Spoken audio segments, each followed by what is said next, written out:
era o bebê que não tinha crescimento na minha barriga. Um dia, já mesmo para o fim, estava na minha cama e tentei levantar-me para fazer a minha higiene, para ir para a casa da minha mãe, para fazer o meu dia, e não consegui levantar-me. Senti um peso muito grande ao fundo dos pés, mas abri os olhos e disse, meu Deus, o que é isto? E vi tipo um tigre, negro, uma coisa pesada que eu queria me levantar e não podia. E ao fundo da cama vi um rosto bonito, de cabelinhos brancos, um rosto redondo, bonito, e saiu uma vista com uma vista fechada. Fiquei muito assustada e a pessoa disse, ouvi a pessoa precisamente dizer-me, não tenhas medo, está-se a chegar à altura e tu vais ter um parto muito lindo. Minha senhora, vim para a casa da minha mãe e contei à minha mãe que tudo contava. Oh, minha mãe, aconteceu-me isto assim, assim. E ela disse, oh, minha filha, esse rosto que tu estás a falar é o teu avô, é o pai do teu pai. Pronto, minha senhora, nunca falei com mais ninguém, era com a minha mãe que desabafava, as coisas passaram, nunca se falou nisso e não há dúvida, minha senhora, que dias depois nasceu a minha filha num parto de 10 minutos. Maria, muito obrigada por ter partilhado Mas é connosco. só mais um pouco, desculpe-me, só mais um pouco. E isto é assim, hoje perdi a minha mãe há 25 anos. A vida, sou casada há 34, graças a Deus, e um bom casamento. Mas a vida tem tempestades e bonanças. E quando eu estou com as tempestades, porque também as há, eu sento-me na minha cama. Tenho muita fé em Jesus, muita fé em Deus. Mas quando preciso de orientação para o assunto, eu falo, peço à minha mãe que me ajude. E minha senhora, há vezes que eu sinto uma mão aveludada, mas fria no meu rosto, e as ideias vêm-me como eu hei de fazer à minha vida. E isto é, nunca procurei ninguém, nunca vi ninguém, mas tenho isto comigo. E sente que é a sua mãe? Como? Sente que é a sua mãe? Ai, perfeitamente, minha senhora. Eu sento-me no fundo dos pés da cama a olhar para o retrato da minha mãe e peço-lhe com muita fé em Deus, que sou uma pessoa de fé e católica, mas peço, minha mãe, ajuda-me mais uma vez a levar este meu assunto ao fim. E eu sinto aquela mão já mais que uma vez, aveludada, fria, mas aveludada, macia no meu rosto. E as ideias vêm. E minha senhora tem tanta premonição, porque o que eu pensar, eu costumo dizer que por graça tenho um dedo que adivinha. O que eu pensar que vai acontecer, acontece. Nunca procurei ninguém, mas isto é um enigma na minha vida. Muito obrigada, um bom dia Obrigada para o Sr. Major e para a senhora. Maria, obrigada. Ouvimos agora Francisco Neves, que nos liga do Portimão, tem 59 anos e é assessor. Bom dia, Francisco. Muito bom dia. Bom dia. Quero agradecer a esta oportunidade que me dão, cumprimentar não só as pessoas que aí estão, mas todo o vosso auditório. Muito bem. Olha, eu quero participar neste debate, não com as minhas opiniões, mas com aquilo que Deus diz muito claramente. Não há reencarnação. O ensino pelos espíritas de que há reencarnação é uma mentira. E eles sabem disso. Este é um engano diabólico. Iniciou-se com os nossos primeiros pais lá no Éden.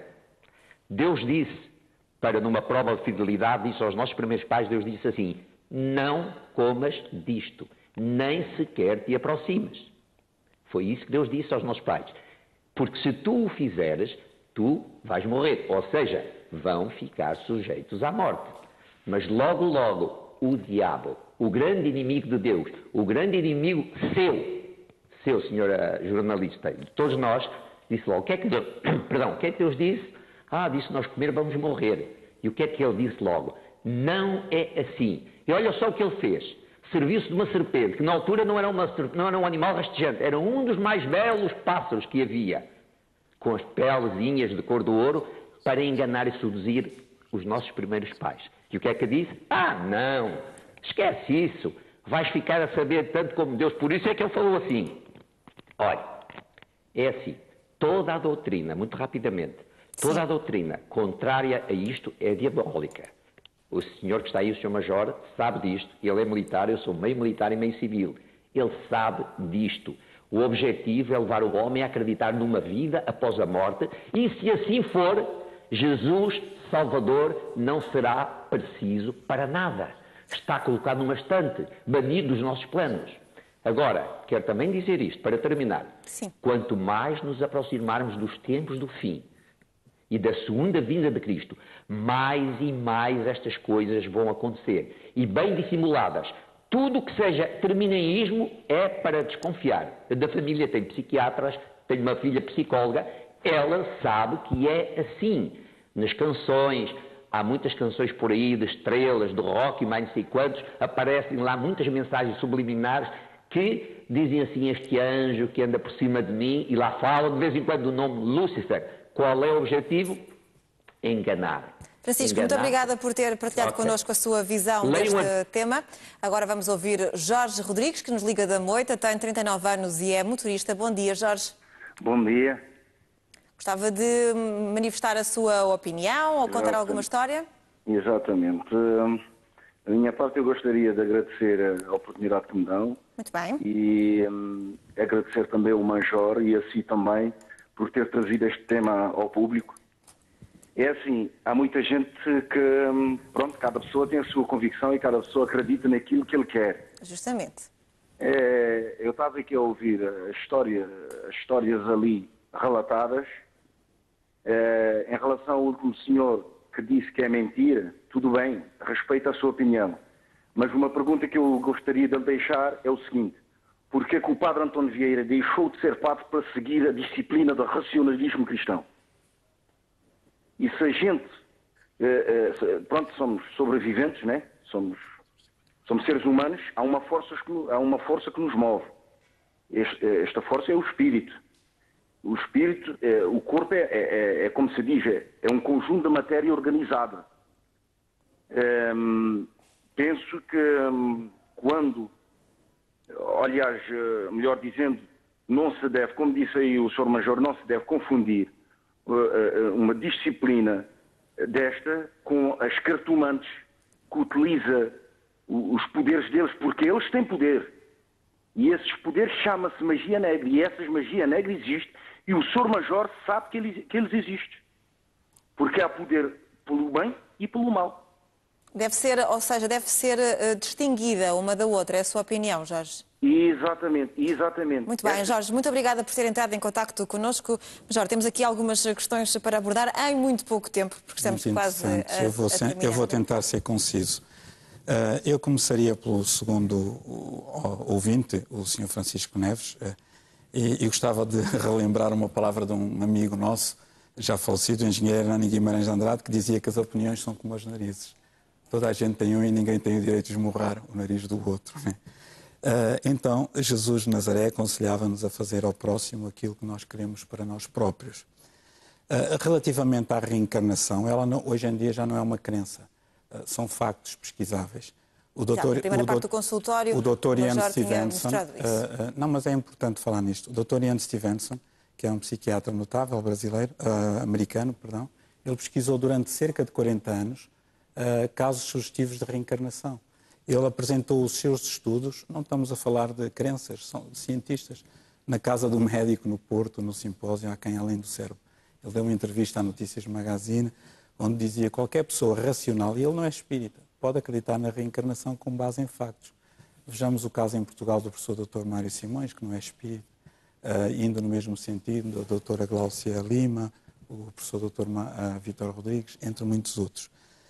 No caso da senhora, a Dona Maria, que diz que perdeu a mãe... Ainda em relação a essa telespectadora, não pode ser a saudade tão grande da mãe que a faça ver... Não, isso é um caso típico de mediunidade, em que a senhora deve ter algum tipo de mediunidade de evidência, em que naquele momento apareceu... Aliás, isso é a coisa mais normal, repara. Quando um familiar nosso que está no mundo espiritual tem saudades nossas, vem visitar-nos, se pode. E nós também os vamos visitar durante o sono.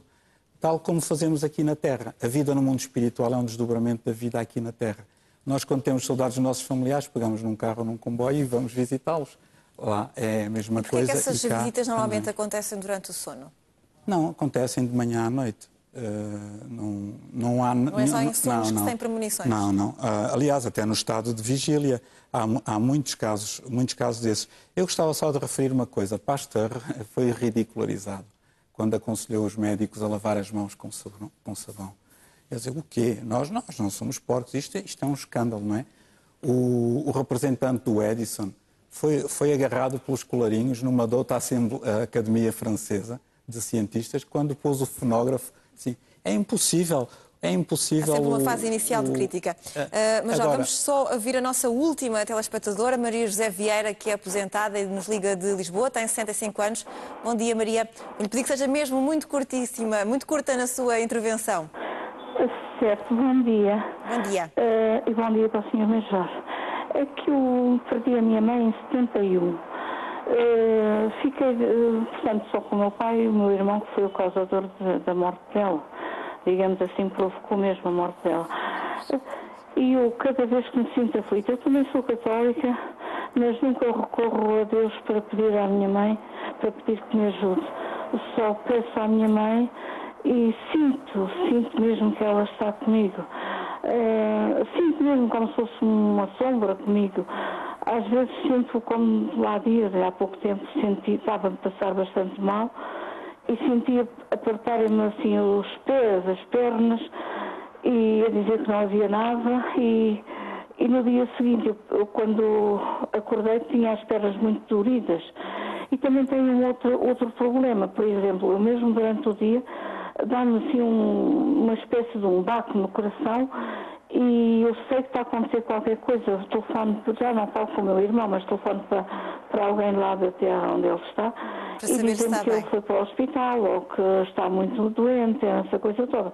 Maria, muito obrigada por ter então partilhado essa sua experiência consigo. Peço desculpa de ter que cortar assim tão repentinamente, mas Jorge, muito rapidamente, este pode ser então um desses casos em que a mãe, com saudades, vem visitar a filha? Sim, e não só, nós todos temos muitas percepções e as percepções variam a infinito. Isto ainda é um campo muito grande a descobrir. Allan Kardec, que estudou a filosofia espírita e a codificou, ele dizia que o espiritismo a doutrina espírita marcha ao lado da ciência, mas não se detém onde esta para, vai mais além.